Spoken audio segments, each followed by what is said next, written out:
Alright mga boss, good morning at kilaw na naman tayo ngayon. Ayan, so bangus na naman ito mga boss. Ayan, nilagay na ni Mrs. sa Tupperware para dyan na natin lagyan ng ingredients. Ayan yung ating ingredients mga boss. Sili luya lang at siling green at pula para naman makulay ang ting kinilaw.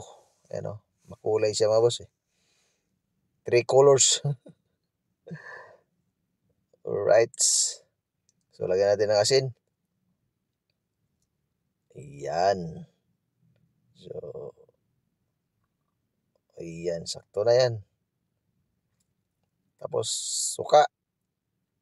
Siyempre, kailangan suka talaga dyan. Wala tayong kalamansi mga boss eh. Pero, okay na yung suka. Ayan, konti lang.